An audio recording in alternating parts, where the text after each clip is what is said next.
এই তোমাকে নিয়ে আজকে নাকি মসজিদে সবাই হাসাহাসি করছে। হুজুর বলছিল কে কে জান্নাতে যেতে চান হাত জাগান, আমি হাত জাগাই নাই তাই সবাই হাসছে। হাসবেই তো, গাধা নিয়ে সংসার করি, কেন হাত জাগাও নাই? তুমিই তো বলছিলে মসজিদ থেকে সোজা বাসায় আসবে, অন্য কোথাও যাবা না। এক্সকিউজ মি, আপনি বরিশালে না? জি না, আমি ঢাকা থাকি। সত্যি করে বলেন আপনি বরিশালে না? কই মেয়ে, আমি বলছি না আমি বরিশালের না।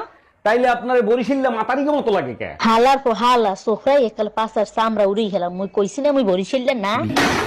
এই তোমার কেস কি করব? তুমি তো পড়ো না, গরিব মানুষকে দান করে দিবাও। গরিব মানুষের দেওয়ার কি দরকার? আমার ছোট ভাই আবুল আছে না, আবুলরে দিয়ে দাও। আচ্ছা তুমি তো নতুন ফোন কিনবা, তা তোমার পুরান ফোন কি তোমার ভাই আবুলরে দিয়ে দিবা? তুমি তো জানো কোন জিনিস আমি 2 বছরের বেশি ব্যবহার করি না, সবই তো আমার ভাইরে দিয়ে দিই। ভাই ফাও দরদ দেখাইতে আইসেন না, বিয়ে করছেন 5 বছর হয়েছে, এখনো কি বউ পুরনো হয় নাই?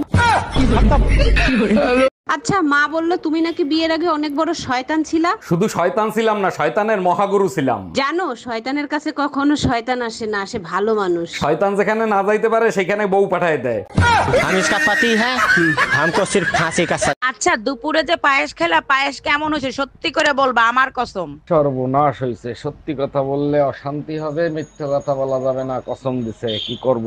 আরে কি হইলো, চুপ করে আছো কেন? বলো না কেন, বলো। তুমি কি জানো তোমার হাতের ছোঁয়া পেলে বিষ ও অমৃত হয়ে যায়? তুমিও না সব সময় একটু বাড়িয়ে বাড়িয়ে বলো। ভাই শুনলাম আপনি কিছু হইলেই নাকি ভাবিরে লাথি মারেন। ভাবি সব সময় তো মারি না, মাঝে মাঝে আপনার ভাবির উপকারের জন্য মারি। এইটা কেমন কথা বললেন? লাথি মারলে আবার কিরকম উপকার হয়? আপনার ভাবি বলছিল স্বামীর পায়ের তলে নাকি জান্নাত, তাই মাঝে মাঝে জান্নাতে পাঠাই। ভাই প্রতিটা মানুষের গুরু বাবা মা হয়, তাহলে মহাগুরু কে হয়? বিয়ের পরে আর গুরু থাকে না, মহাগুরু থাকে, সেটা হলো আমার বউ। এটা কোনো কথা বললেন? ঘরের বউ আবার মহাগুরু হয় কি করে? আমি জানতাম না, আমার 14 গোষ্ঠী খারাপ, সেটা শিখাইছে আমার বউ। আরে ভাই, ভালো মন্দ শেখানোর দায়িত্ব তো বউয়ের থাকে, তাই না? আরো আছে, আমার বাবা মা ভাই বোন খারাপ, এটাও শিখাইছে আমার বউ।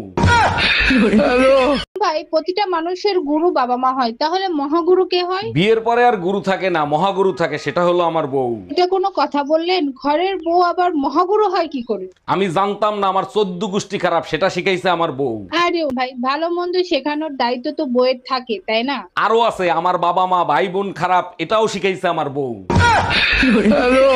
এই শুনো, পাশের বাড়ির ভাবি চাকরি করে, আমিও সিদ্ধান্ত নিছি আমিও চাকরি করব। ভাবি তো শিক্ষিত তাই চাকরি করে, তোমারে কি চেহারা দেখে চাকরি দেবে?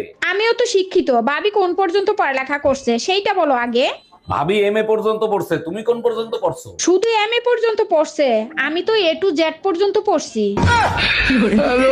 আচ্ছা অরুণ ভাই, প্রতিটা মানুষের গুরু বাবা মা হয়, তাহলে মহাগুরু কে হয়? বিয়ের পরে আর গুরু থাকে না, মহাগুরু থাকে, সেটা হলো আমার বউ। এটা কোনো কথা বললেন? ঘরের বউ আবার মহাগুরু হয় কি করে? আমি জানতাম না, আমার 14 গোষ্ঠী খারাপ, সেটা শিখাইছে আমার বউ। আরে অরুণ ভাই, ভালো মন্দ শেখানোর দায়িত্ব তো বউয়ের থাকে, তাই না? আরো আছে, আমার বাবা মা ভাই বোন খারাপ, এটাও শিখাইছে আমার বউ।